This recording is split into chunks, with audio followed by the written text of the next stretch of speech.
Well, good afternoon, everybody, and welcome to the MACC policy meeting for August 28th. We're at Holland Township, and I'd like to start out with introductions, and I'll start out with my, sorry, I'll just have somebody.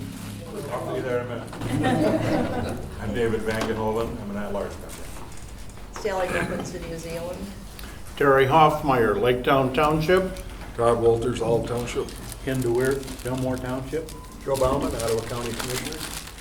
Ron Nykamp, Zeeland Township. Terry Nienhuis, Holland Township. Brett Laughlin, Ottawa County Road Commission. John Kleinheisel, Allegan County Road Commission.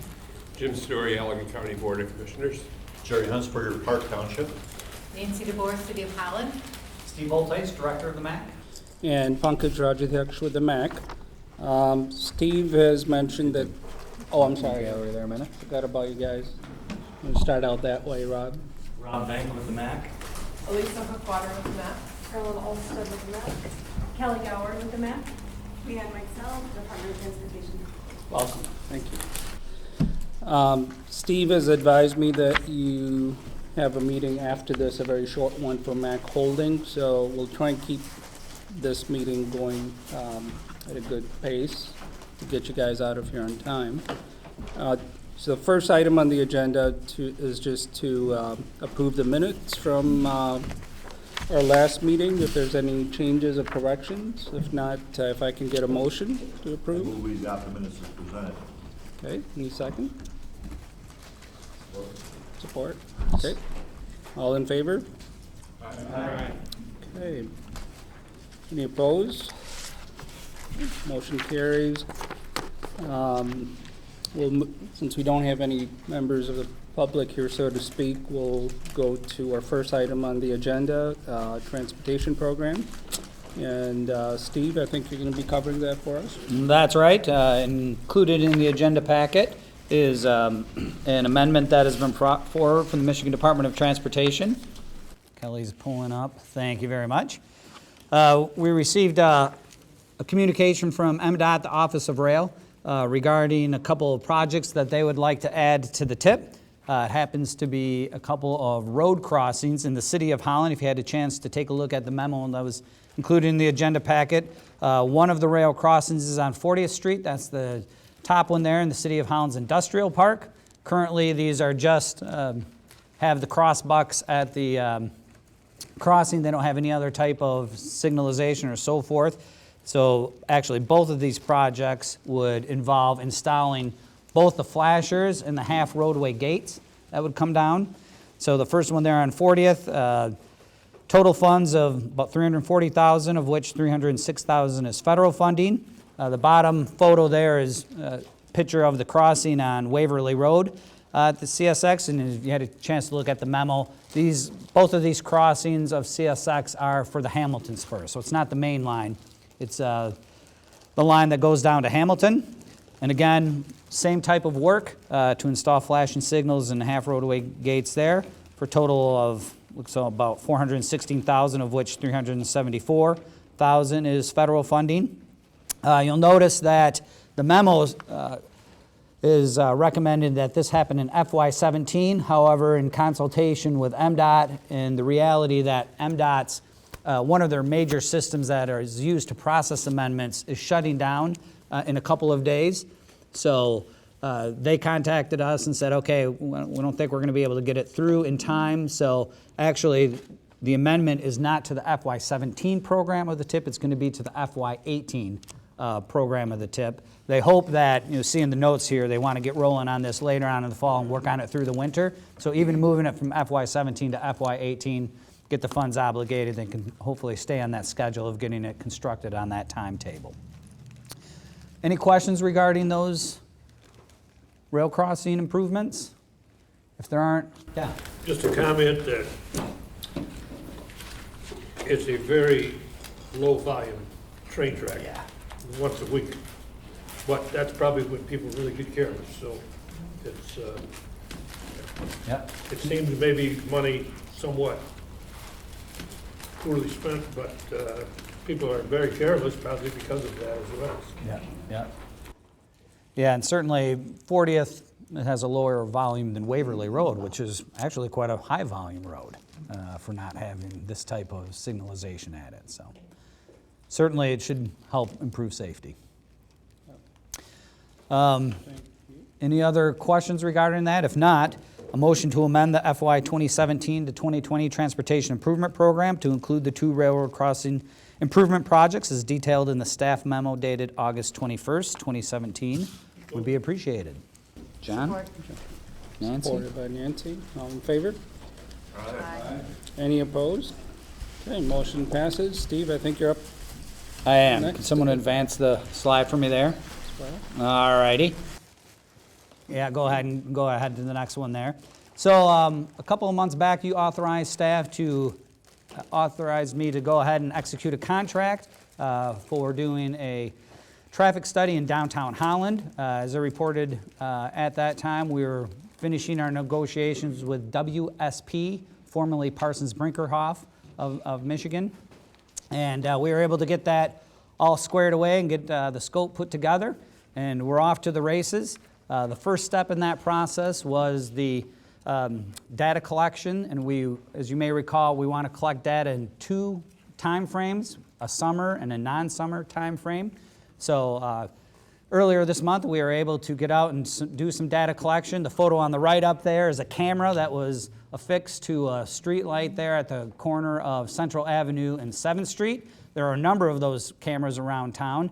As depicted on the map on the left there, we had approximately 20, well not approximately, we had 20 locations where they were set up, and these cameras were collecting turning movement counts. So the level of service and how an intersection operates is greatly influenced by the turning movements at any particular intersection, and you can have a person sitting out there with a clipboard. I've done it, but that's fairly labor intensive and technology is advanced, so that's done now with cameras, and then the computer actually will count those turning movements for you. So these were installed and ran earlier this month in those 20 different locations, and you know, if you can see, they were really put at all the key downtown Holland intersections, and those were put in place. So that was one piece that was taken care of. Next slide, please. Another thing we did, and I think I'm kind of interested in this, is that there's a component of the data collection that's looking at origin destination.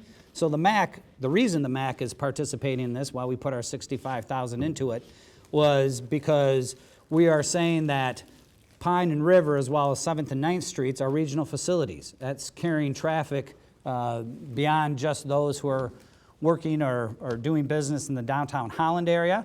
Well, we did get a couple people who have suggested, well, yeah, we can kind of understand, obviously, River Avenue, you can see the volumes on that in the morning and afternoon, but, you know, how much so those others? Pine is probably pretty much a sure thing in terms of handling commuter flows as well. So we said, okay, we'll collect some origin destination. Now, you know, I'm still a bit old school. I was saying, well, you know, we used to do this by we'd photograph the license plate of a vehicle, and then you would get a match. You take another photo at the other locations, and then you'd match up those license plates. Fairly labor intensive to do it. And, you know, the data collection said, well, we've moved beyond plate. They still do that in some places, but the state of the art is now using cell phone pings. So evidently your cell phone is emitting a unique identifying number all the time, I guess to help find cell towers and so forth. So the consultant collects those pings as a cell phone passes one of those 13 locations there on the map, and then they set a tolerance, and if they match a ping at another location at the other end of the study area, they'll say, okay, you know, you're here at this vehicle, or this cell phone was here at this time, and then it was here at that time, and we put them at the outside or the cordons of the study area. So we collected some origin destinations. So we're going to get a good feeling of what is the regional commuting patterns of the major arteries going through downtown. So that's very helpful not only for this study as we talk about, hey, how much of that traffic is local or unique to the area and how much is just passing through. So we can use it for that study. We can also use it for the MACC traffic model. So we get a twofer out of that in terms of benefit. So that's going to be an interesting thing to have as well. We haven't done a lot of O&D work in this area, so that's going to be fun to see that. Next slide, please. There are a number of other data collection things that went on as well as part of phase one. Train crossings. I know some of you work with CSX, and it can be very difficult to get CSX people to contact you or respond to questions. Well, I can tell you they're very responsive when you put a camera up and you point it at one of their lines. So we installed a camera, to monitor the rail activity across 8th Street, and CSX security got a hold of us right away to find out what that camera was doing there. So that was one we missed, to notify them. So they can be responsive when they want to be. So we told them, relax, we're just, monitoring the trains that are coming through. So then they were fine with that. Another component of that study, you may recall, is that we're evaluating the mid-block crossings that the City of Holland put in on 7th and 9th Street next to the parking ramp and next to Hope's campus. So we're looking at how many people are using those crosswalks, how many people are pushing the activation flasher buttons to activate the flashers when they walk through. So MACC staff helped collect some of that data. Hope College students also participated in that as well. So that's something that the planning and study team worked on and put together. And then also a number of 7-day counts were taken in key segments in downtown as well to help us with our factors and update some traffic counts as well. So a lot of data collection happened in that first phase. We intend to do it again once we move past summer and Hope's back in session and some of those traffic patterns have kind of normalized. So we're looking to do that probably at the end of September. We'll get to that and collect that second phase of data. And then also, we certainly, as I mentioned at the time we did the contract, this study has a very robust public input and involvement process. And so we're going to get that rolling with our first general public meeting that will occur in early November at a location. We're hoping to find a venue somewhere in downtown Holland to do that. And as soon as that date and location have been identified, we'll make sure you know about that as well. So it's an interesting project, and we're certainly looking forward to getting that first wave of analysis from the data that's been collected and see what we're looking at. So that's where we're at with that. Any questions regarding the traffic study? Yeah. The equipment you use to collect this data, you own that? No, all that data collection is through a sub-consultant, so we're leasing it. It's what? Through a sub-consultant. So a third-party vendor is collecting all the data for us. We have a project where we could use some of that. I'll talk to you about it. Okay, yeah. Steve, on the origin destination study, how many days was that done for? That was 3. 3 days? Yeah, Okay. we did collected 3 days of data. Okay, thanks. Would be interested to see the results of the mid-block crossing evaluations. That's something that is fairly new for this area, I think. We see a lot of it in resorts and areas like that, but wondered how that's working. I can only speak to the time I was out there, which was, so over those 3 days, we collected data in the morning peak and the afternoon peak. So there were 6 monitoring periods, so I did 2 of those. I can tell you, and I had a very stringent, we used a very stringent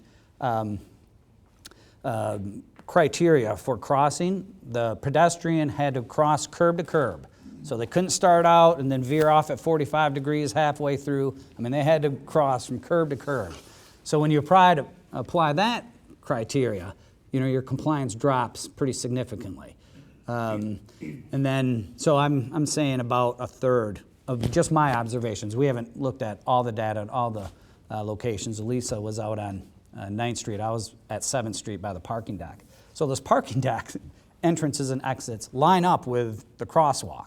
I mean, you couldn't make it any easier for the pedestrian than the way it's set up. But, people come out of that deck, they're thinking about work, and if work is 60 degrees to the right, many of them might have started out in the crosswalk but then veer off.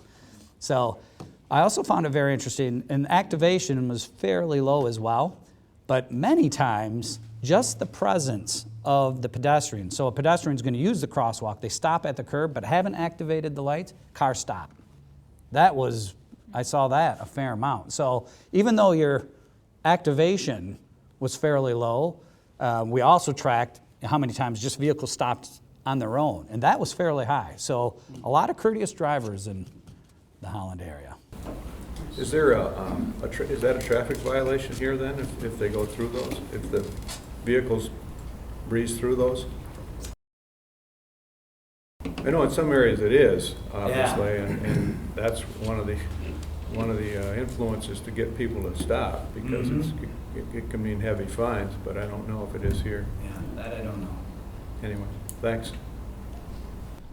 Steve, are they able to track people that get lost because of one-way streets and kind of circle around, or is that considered?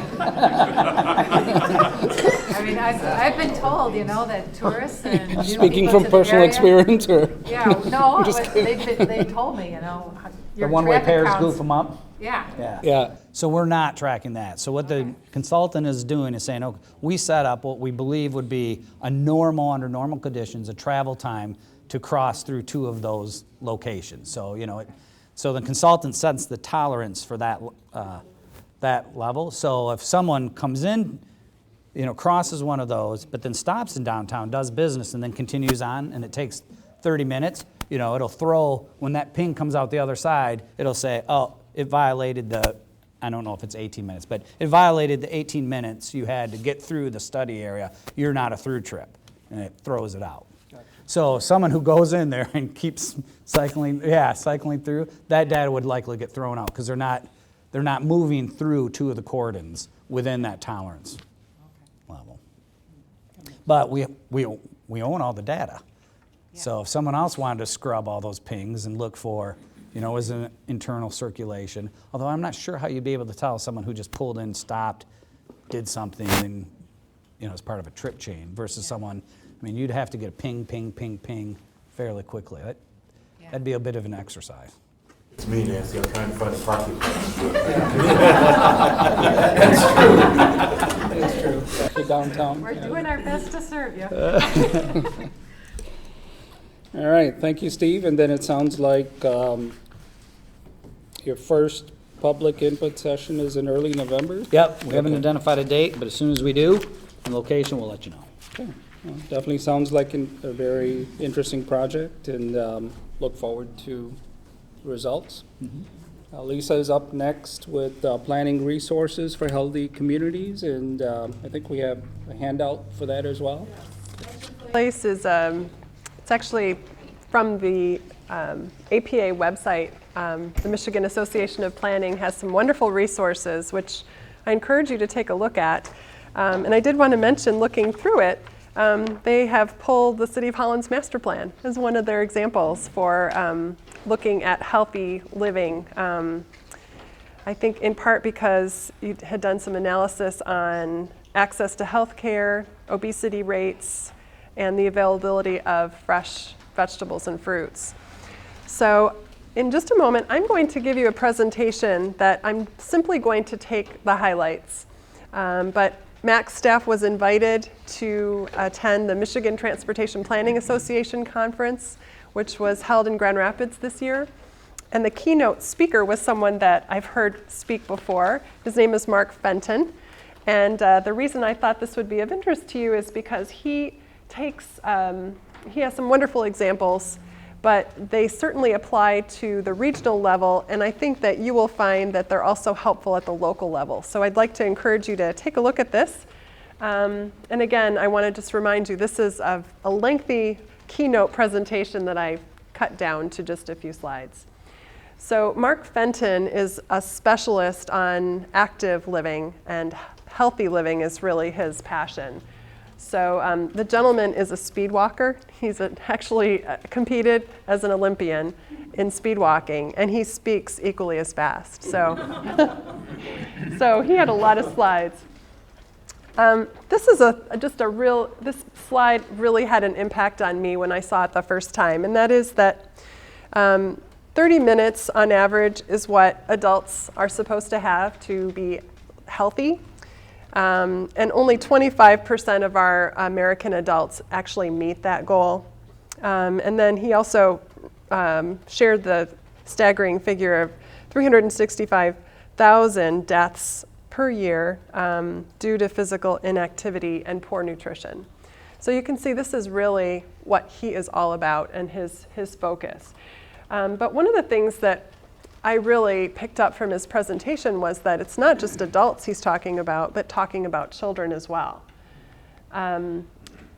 He had all of us in the conference raise our hands if as children we were able to play in the neighborhood without our parents watching us, or if maybe we hopped on our bikes and went a few blocks away, or even to school, shops, wherever.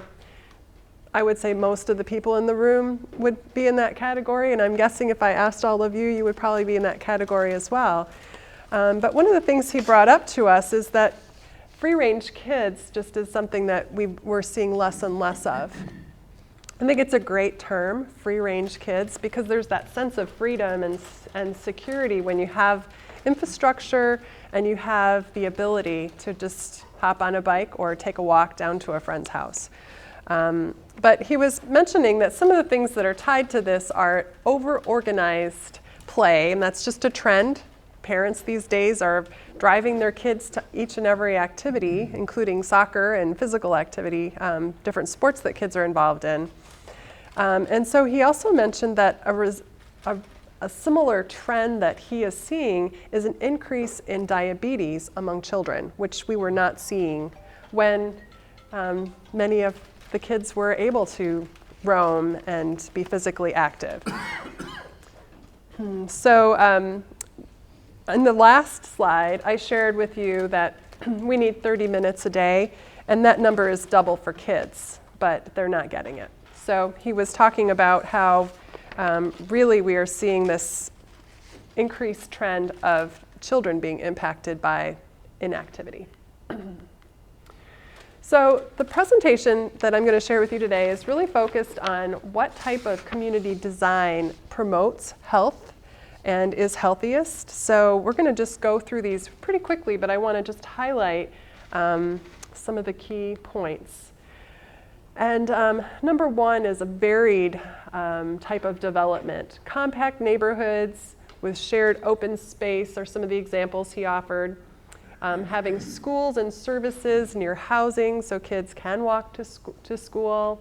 Traditional mixed use with housing above retail. You know that we have that in our community, and we have many great examples of that. And then having a network of continuity and connectivity. Our regional bike and ped plan that we approved in 2014 does focus on that connectivity. And we were really pleased to see how many shared use pathways we have, nearly 200 in our region. And we also looked at sidewalks, but this is something that really does make a difference, makes it possible for people to get from point A to point B. So having access, and again, that transit connection as well is equally as important, so that people can go further.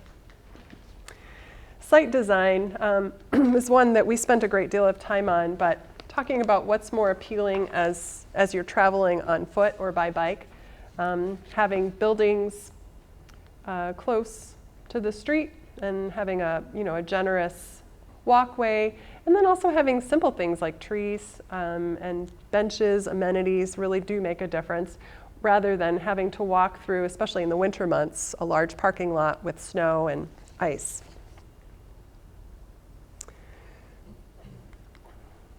So this is a wonderful example that our speaker, Mark Fenton, wherever he goes, he takes photographs of Walgreens. And he was able to compare Appleton, Wisconsin, which asked the Walgreens to put in bike racks and lighting, to the more traditional Wisconsin town, which has just the standard parking lot with the building further out. So I thought that was interesting. And then in Portland, Oregon, this is their example. They have really gone the extra mile to make sure that they have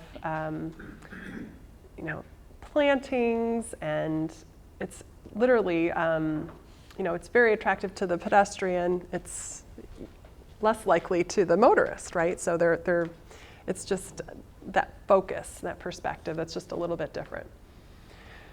So we talked a great deal about mixed use, and I've already mentioned that. But I think that what you're beginning to see is a pattern of how this all can fit together. And safe routes to school programs was another element that he spent a great deal of time on. The reason I thought this was a good slide is that we're focusing on education, and with the Green Commute program, you know, we have our school challenge. So we're educating parents, we're educating students, but there are other elements as well as enforcement, encouragement, engineering, so how we design the sidewalks and facilities, and then the evaluation. So I think this is also an important piece. And last is healthy food, which you might wonder, well, why are we putting that in a planning slide? Well, I think that there's this important point here that as planners, we have the ability to review site plans and to decide where the locations are. So that's another element of the work as a planner that can fit into promoting health. Other things as well, excuse me, farmers markets, community gardens, and having accessibility that we've been talking about all along. So just as a recap for you, mix of destinations in close proximity, complete connected network of facilities for pedestrians, bicyclists, and transit, and sites and destinations that are designed to reward active travelers and healthy eating. And then we talked earlier about safety and accessibility and healthy food options. So these are the 5 elements that Mark Fenton included in his presentation. But I wanted to give you some additional examples about the benefits. So air quality is one that you can see. The reduction of traffic helps improve air and water and noise pollution. Socially, we're talking about providing equitable transportation and personal connections. Simply the savings in transportation costs is another benefit.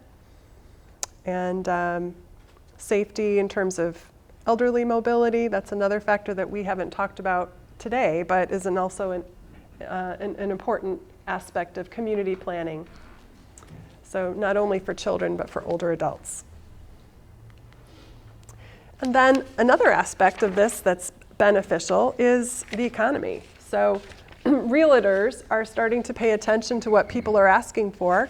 And this is a great publication that's not so old, but on Common Ground, which focuses on the younger home buyer, and they're looking for a sense of community, having access to public transportation, and the urban living is something that's appealing to many younger homeowners.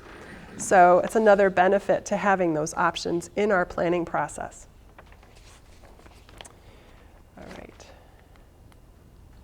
All right, and then I'm going to take us a slightly different direction, and I just wanted to emphasize these 3 Ps, the programs, projects, and then policies, and how important these are together.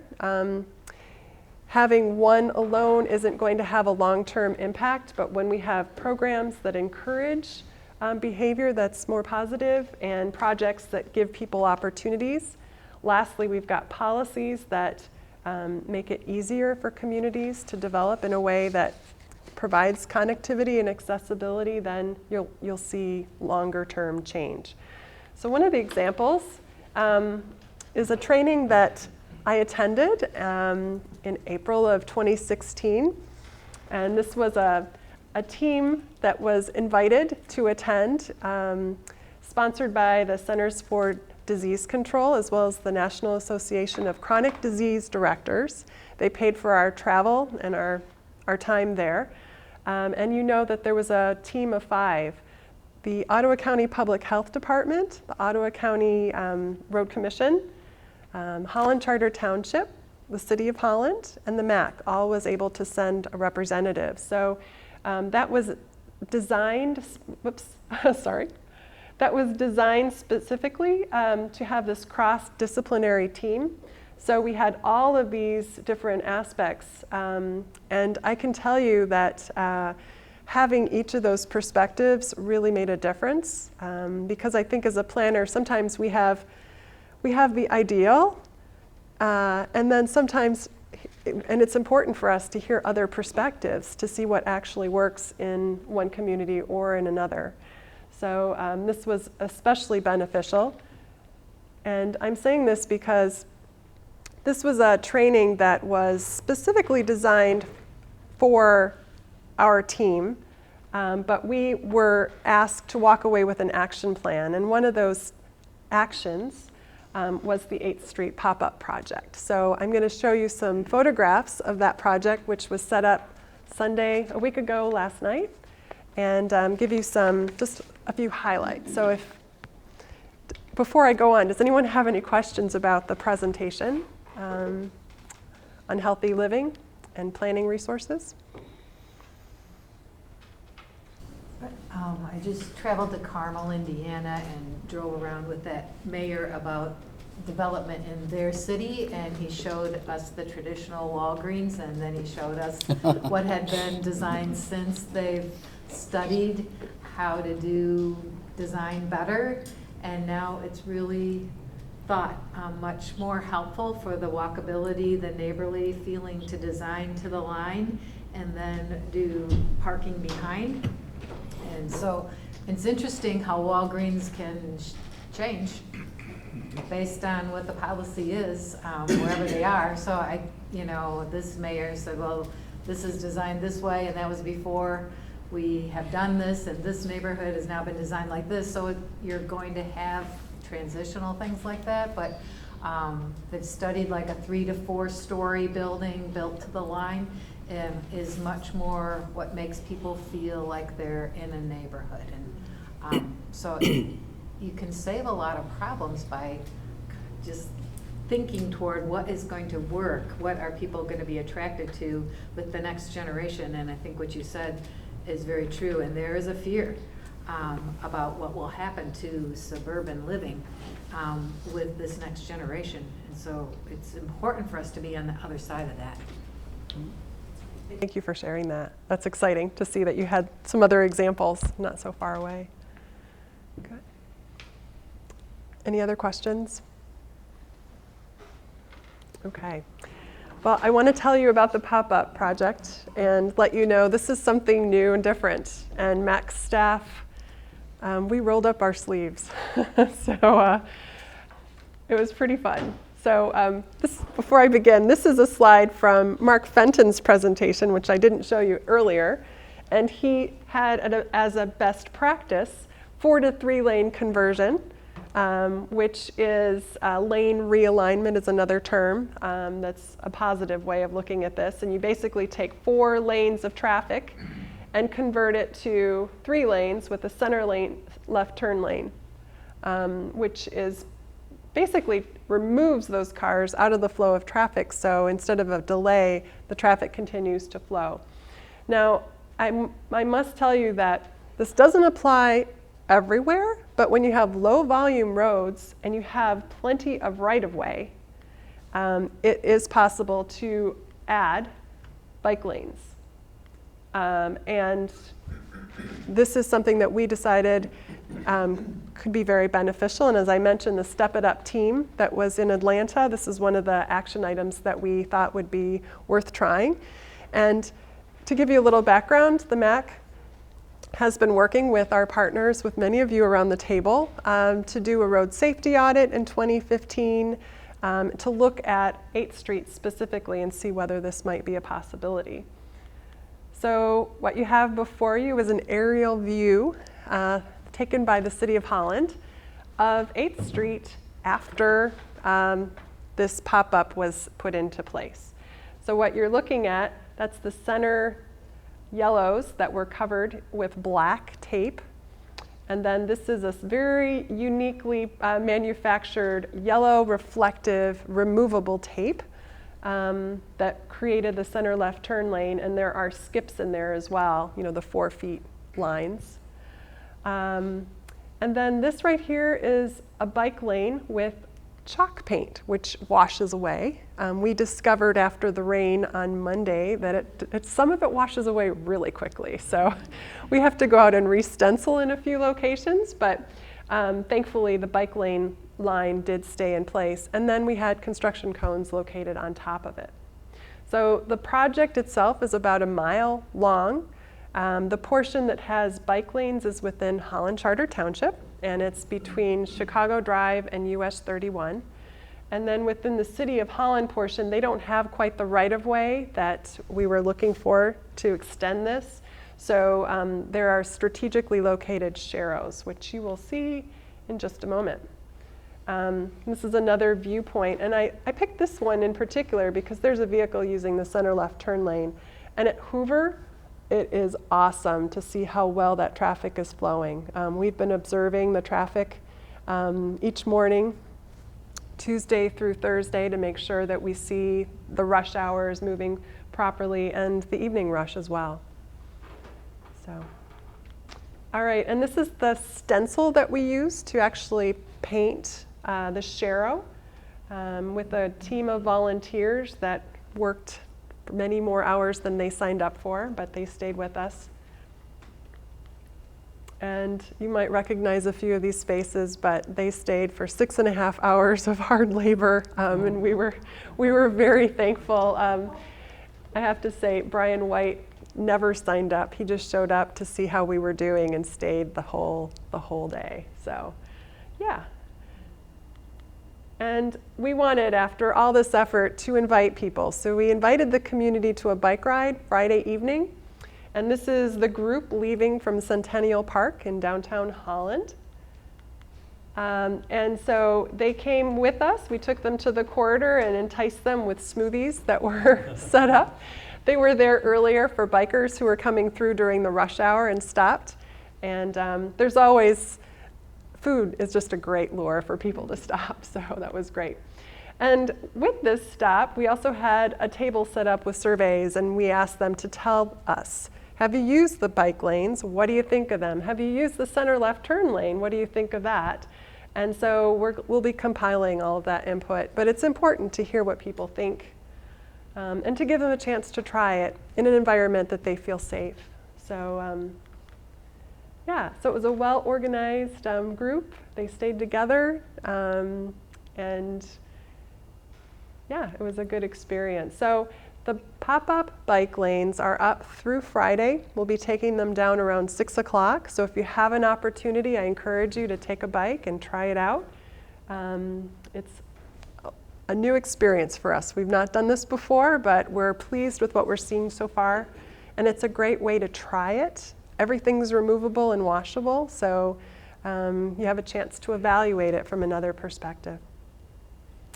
Any questions? Do you have any idea of what happened to the speed of traffic on Chicago Drive during that? The speed of traffic, you know, we've been looking at the lights, and one thing that I didn't mention is that we recognized early on that we did not want to come to MDOT and say we want to change the timing of the signals, so we left everything as it was. So it's actually flowing as it always has. Yeah, and that's one of the benefits of having a low volume road like 8th Street. You know, there's plenty of capacity there so that the vehicles are just flowing through the corridor. And if I can just add a comment, first of all, to reiterate what she just said, there's been no degradation of the level of service at the intersections. So that was something we had a little concern about. And we've been out there, we did pre-project monitoring in the peak, morning and afternoon peak. And this past week, the first week it was up, we've done monitoring in the morning and afternoon peak. And I happened to go out first thing, the first morning, Monday morning after it was installed, just to see, you know, how motorists were going to react to it. And Yeah. you know, there was everyone's on their commute and thinking about, you know, the fight they just had with their partner, and they're driving. All of a sudden, the cone was there. But by Tuesday and Wednesday, they were already starting to merge in the intersection of US 31. So, you know, motorists adapted very quickly to that. So that was great to see. Anecdotally, I was doing a little maintenance work, and there was a resident. There are a few homes still on the corridor, and a gentleman was sitting on his front porch, and he said, you know, is this going to stay? And so we were chatting a little bit, and I said, so what do you think? And he said, well, one thing I really like is that cars are going slower. So that's anecdotal, but it's from a resident who I think has quite a bit of experience. Yeah, yeah, certainly. So I think, you know, this is our only way to calm neighborhoods with the speed, because now everything is according to behavior. So we have to modify roads so that you feel less safe zooming through. And so everybody wins. You have bikers, walkers, you have the ambiance of a healthy neighborhood, and you have traffic that's being more responsible, not just thinking about where I want to get, but also the sense of where I am and who's around me. And really, that's better for everybody long term. Yeah. So it does really help the whole area. And you feel more like you're coming into a downtown than a kind of little hunk of highway strip there. And, you know, so I don't know, how did the bikers react? Positively. And we, you know, a lot of the people that I talked with were on their way to a destination, either going to work. Michigan Works was one gentleman. Another gentleman was riding Friday night for dinner at the rescue mission. So there's a real variety of people using this corridor and happy. One man actually sent us a video and it was entitled, I feel safe, thank you, MACC. So, I mean, what can you say when you see something like that? It really does make a difference. So anyway, one thing I wanted to mention as well is that as we were getting rolling, we went out, sent postcards to the neighbors, and then delivered postcards to the businesses. So knocked on doors along that entire corridor. There was only one business out of the entire corridor that had concerns early on. And he told me that he was concerned because he had a delivery truck, but instead of coming on Hoover, the delivery driver decided to come on 16th. So it was actually a business on Hoover that had concerns. So that was it out of everyone. So positive so far, and again, I encourage you to drive it, see what it feels like, and let us know what you think. Well, thank you for all your work, Elisa, and there's no other comments or questions. We'll move on to the MDOT section. John Lanham will not be here, but he did send an email to Steve with an update, so.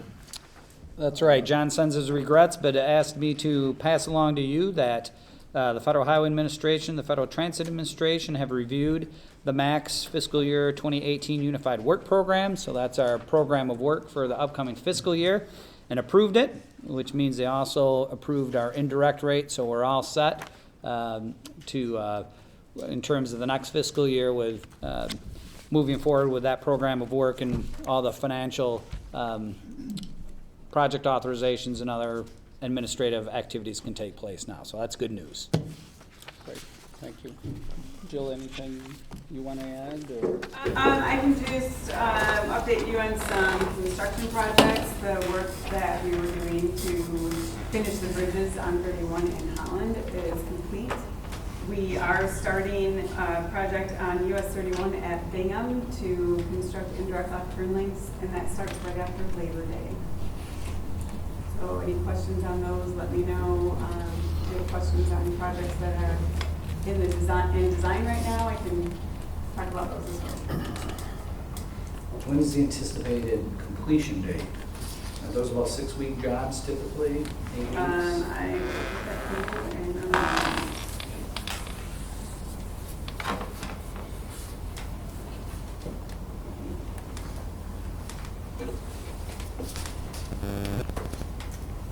End of October. It's open to traffic. They continued the same plan by keeping that intersection, the turn lane starting at the intersection, like we did in the past. Okay, thank you. Thank you, Joe. Okay, moving on to watershed. Kelly, you have some updates on grant awards? Yeah, so back in April, we had submitted a grant application to the Great Lakes Commission, and we presented on that at the April policy meeting. So just kind of very briefly, the original application we submitted was a large watershed-wide project. It was $194,000 we had requested, a little over $67,000 in match, to do stream bank restoration, 2-stage ditches, and the iron-enhanced sand filter. So we spent some time in April talking about those projects. The Great Lakes Commission came back to us, and their reviewers had commented that it felt more like 3 small projects than rather one large watershed-wide project. So they essentially gave us a verbal that if we selected 2 of the practices and split them into 2 small projects, they would fund those. So we got together with our planning team at the Outdoor Discovery Center and talked about which 2 of the 3 practices we wanted to move forward with. So we went with the stream bank restoration and 2-stage ditches. So we reworked those into 2 small project proposals, and then we were successful in getting funding for those. So it certainly cut the overall funding amount. Each project is just under $50,000. So we did have to kind of cut our budget just about in half. And kind of do some more things as match, be a little bit more creative there. So like I said, we have about $50,000 in each for doing stream bank stabilizations. We have 3 sites identified, and we have visited with those landowners, and we can't really officially get started yet. The project doesn't officially begin till October, but we've started to have some conversations and figuring out how we're going to proceed with kind of our reduced budget and getting designs and things like that, cost estimates, so then we can kind of get the construction lined up for these projects. And then on the 2-stage ditches, I mean, very similar. We don't have the locations determined yet. We certainly have some folks we've been talking to and some ideas, but there's some work that has to be done there. But we've got some target locations in the watershed, Peters Creek, Upper Mac, and Nordelos, to do those projects. So like I said, the projects, these don't officially start till October, but then we do have 3 years to get these completed. I don't anticipate we're going to need that much time. Since they are small projects, we're not putting in, 15 stream banks. It's probably going to end up being 2, and then maybe 2 2-stage ditches as well. So like I said, we're just getting started. I don't have a whole lot of other detail other than that, but if anybody has any questions, I'd be happy to try to answer those. Yeah. So how do you sell them that it's part of a large project? Did you think about that for next year or whatever? Right, yeah. And I guess I get where they came from on that, because a stream bank restoration, a 2-stage ditch, this iron enhanced sand filter, they were very discrete practices. Like, they're not necessarily working together unless we were to say in one particular watershed, we're going to restore this stream bank, we're going to put a 2-stage ditch upstage. So we really weren't working them together. They were kind of more randomly located throughout the watershed.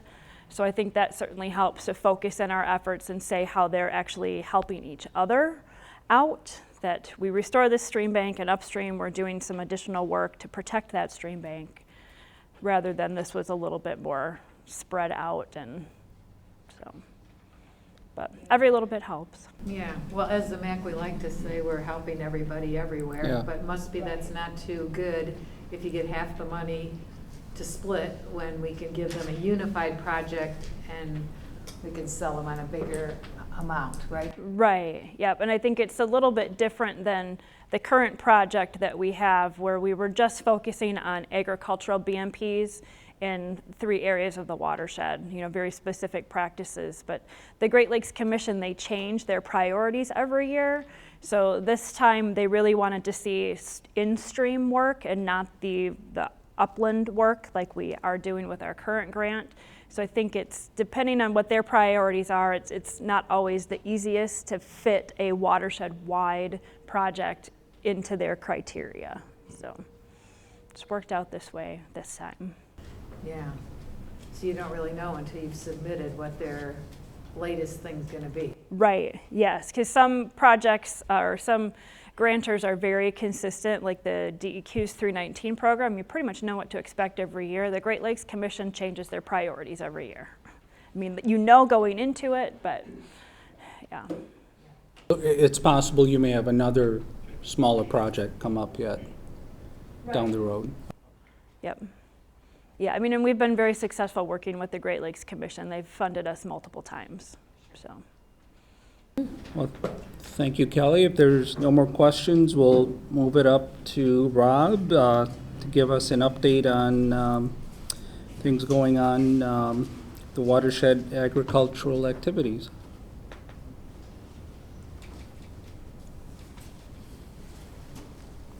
Okay, thank you very much, Kelly. As Kelly had mentioned, we do currently have a Great Lakes Commission grant. This one does expire at the end of September here. We did recently receive permission to raise our incentive payments with this grant to match the current rate that we have on our Great Lakes Restoration Initiative grant. And we do have a remaining balance of just over $8,400. You will recall we also have our Great Lakes Restoration Initiative grant. This grant expires in March of 2019. Since I've started with the residue management, we have currently 1,274 acres on contract. We did lose some acres. We had one of our growers sell a farm, or a portion of his farm. So we lost some acres, but we did have a net gain of about 110 acres through some new farmers participating in residue management. Our gypsum, we've got 644 acres under contract. That was an additional 148 acres. And we did have 32 acres applied here in the last, about 2 weeks ago. They were applying gypsum. It was a situation where they had weed on the field, followed with manure application, gypsum application, and then followed with a cover crop. On our cover crops here is where we've had the most activity. Currently 1,903 acres under contract. Again, we lost some acres with that same farmer selling off some of his property, but we have gained an additional 912 acres. 72 acres have been planted after wheat, and there is a salesman in the area that's planning on flying on some cover crop seed here in the next few weeks. So about 130 of our acres will be included. We'll be paying a cost share on those acres as they're flown on here in the next couple weeks. A remaining balance on our Great Lakes Restoration Initiative grant is just over $220,000. A little hard to see here, but a couple of the cover crop fields that we've had planted in the last couple weeks. Holland Township, that's a straight tillage radish cover crop. And in Zeeland Township here, tillage radish with a mixture of oats. And that one, both planted within the last week and a half, 2 weeks. I took these pictures last week sometime. I don't recall if it was Monday or Tuesday, but coming up nice. Some of the rain this weekend will certainly help these cover crops to look. Where is that in Holland Township? This is on 100th Street, and I can't think of the crossroads there. Oh, wow. Yeah, and I prefer not to. I prefer not to give the farmers names. Some of these guys don't. They don't like it when I go around telling people who they are and how they're participating. Especially true with the guy that we did this with. This is a wasp cob that we worked with a grower on. This is located in the Peters Creek subwatershed in Overijssel Township. We have about 49.5 acres under drainage into this water and sediment control basin. Is what wasp cob stands for. It does release a 10-year rain event in about 48 hours. So see, this has the, there we go. So this is the wasp cob basin here. This is our outlet pipe to, this outlets into a drainage pipe that runs down the center of this grassed waterway to an unnamed tributary over here. So we're collecting water on the upstream side here and down in here, settling out into the basin. We'll drop sediment into this basin here and it will flow out there. These pictures were taken early in the spring. You can see it's not, the grass is not as well established as it is currently. And we did just send in our final notice to the DEQ to close out our permit on this. So this is a completed project. Any questions on anything? Yes. I'm just curious how maintenance works on those sediment basins then? Yeah. it's interesting. So maintenance is the responsibility of the landowner.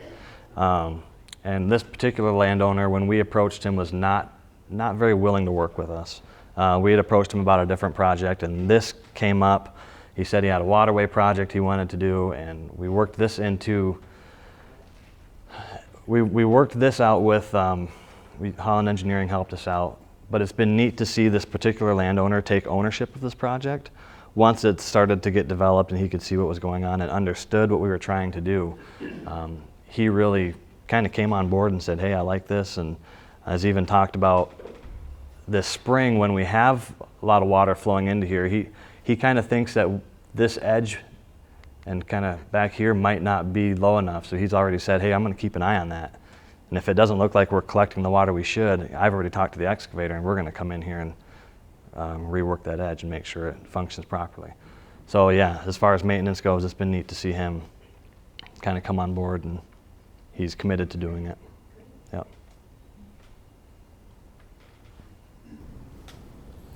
Okay, if there's no other questions for Rob, I think we go back to Kelly to update us on a seminar that was held at the Hayward Inn last week. Yep, just a real quick recap. So last Tuesday, August 22nd, we had the Green Infrastructure Seminar, Making the Case for Green Infrastructure at the Hayward Inn and Conference Center, and a few people in the room here were there. So we had 7 total exhibitors, 7 speakers throughout the day, and then 76 total people in attendance. So that includes the exhibitors and speakers. I had hoped for about 100, but we're not too far off that. I thought it was pretty successful for kind of our first attempt at doing a seminar like this. And then we had 25 people join us for a tour afterwards to see some green infrastructure on Hope College's campus. So I've got some pictures here. So there's Carolyn and our fabulous interns at the registration table. And then again, this is not the greatest to see pictures with the lighting, but this is kind of a view of the entire crowd in the center. So it's most everybody was in the room at that point. And then kind of our morning speakers here, Dan Christian and Don Carpenter. They are known throughout the state of Michigan as being leading experts in the field of green infrastructure and even known beyond the state. So we were very fortunate to be able to work with them on this. This is Brian Boyer from Kaiser & Associates. He's working with us on a project to do some conceptual designs for green infrastructure in the city of Holland and Zeeland. So he talked about and shared some of those, what they've done so far. They're still in draft. And then we ended the afternoon with a panel of speakers, representatives from Meyer, in Habitat. They install green roof on various buildings, City of Grand Rapids, and then FTC&H. So they had a panel discussion to talk about kind of the drivers and barriers for installing green infrastructure. And I think that was it was a very interesting discussion that we had there. We have sent out surveys to all of the attendees, and we're starting to get back some of those results. And so far, everything has been very positive. And we certainly talked to quite a few people afterwards, and very positive feedback on the overall program. And then here's a few shots from the tour. So we did see, this is the kind of the back of the Jack H. Miller Music Center.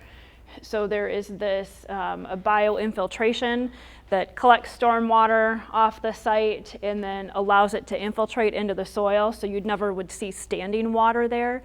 It's fully vegetated, and once it's fully vegetated, then you shouldn't see the rock anymore.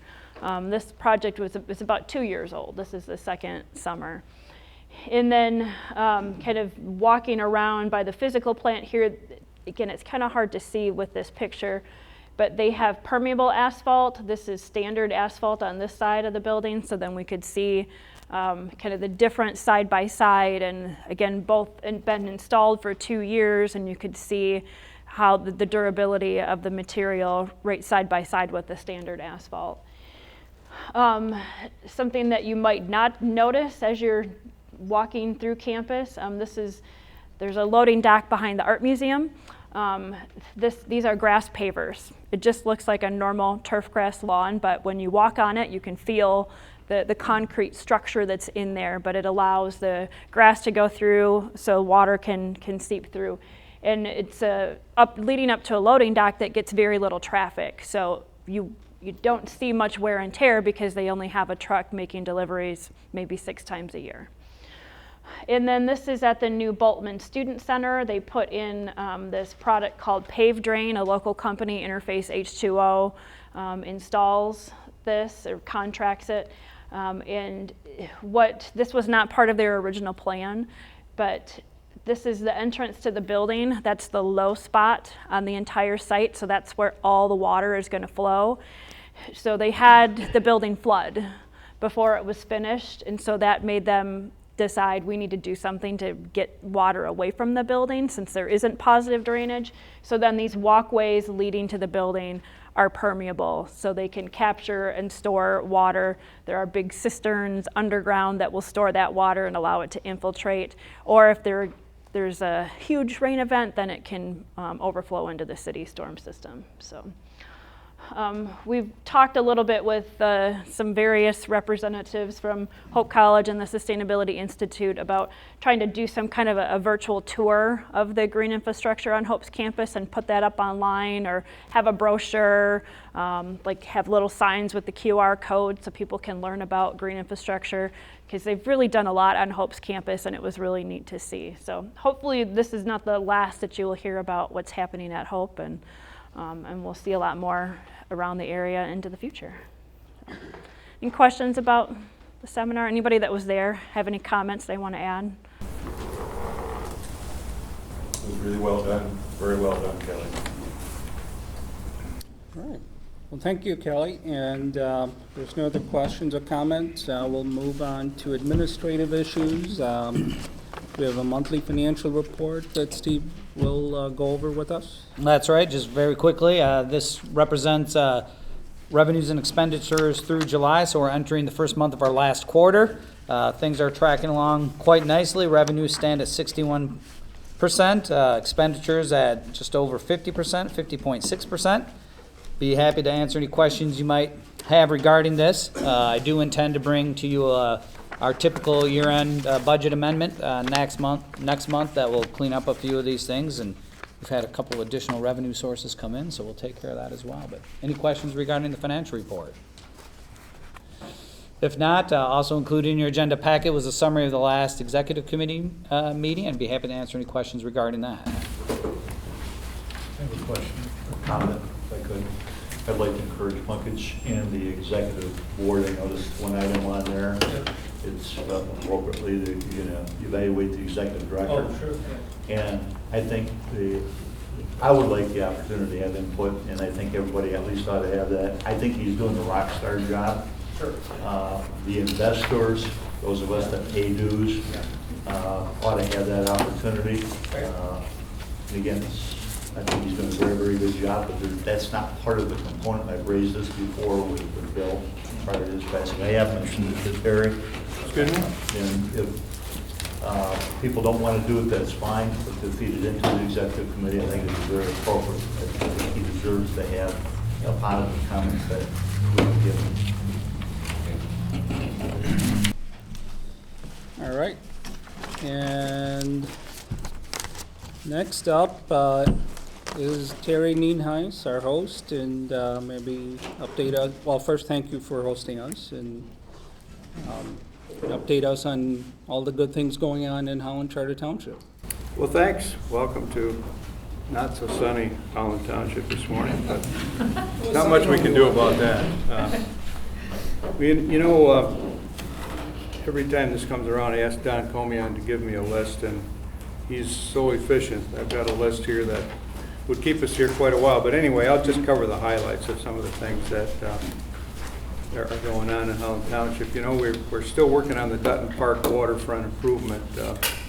We had hoped to finish it by now, but there have been a few delays, as happens with most construction projects today. But if you go down there, you'll see the restroom building is up, the shade shelter, the kayak storage building is up, the playground area and equipment is pretty much installed.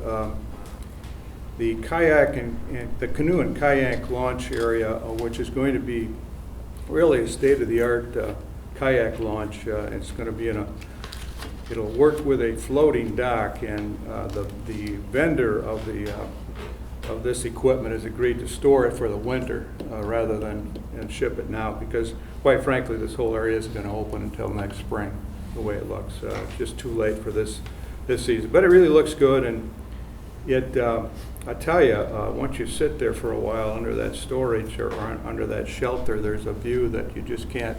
It's tremendous view. But anyway, our main office building, we're going to refurbish the first floor entirely, which is needed. It's been a number of years since we've done anything. We're going to repaint the walls, replace the carpet, refurbish office furniture, etc.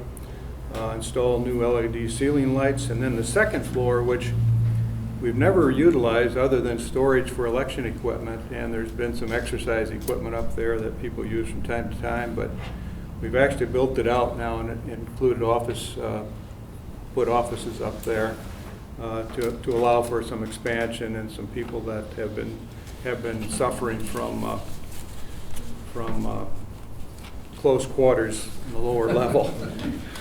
But anyway, also this week, Wednesday, this coming Wednesday, we're going to take delivery of 2 new pumper fire trucks, which have been on order for almost a year. We're going to replace a 1996 tank truck with a new pumper truck, and replace a 1997 pumper truck with a new pumper truck. What's interesting is that, about 10 years or so ago, you could hardly give away a used fire truck.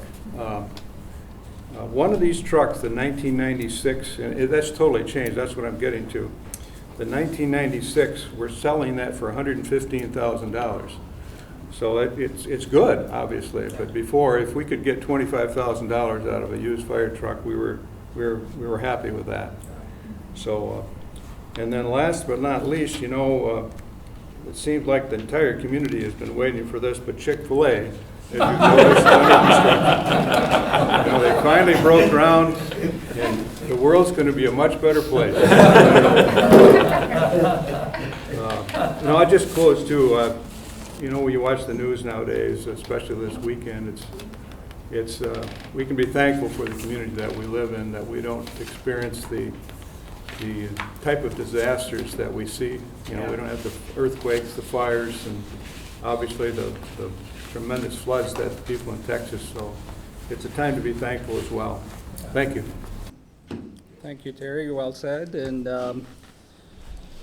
we'll all celebrate at Chick-fil-A when it opens for our next policy meeting.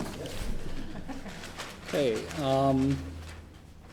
Stephen, okay, and you're going to have your MACC holding board meeting right after this? That's right. Just a reminder for if you represent a city or a township on this board, you are also a member of the MACC Holding Inc. Board of Directors.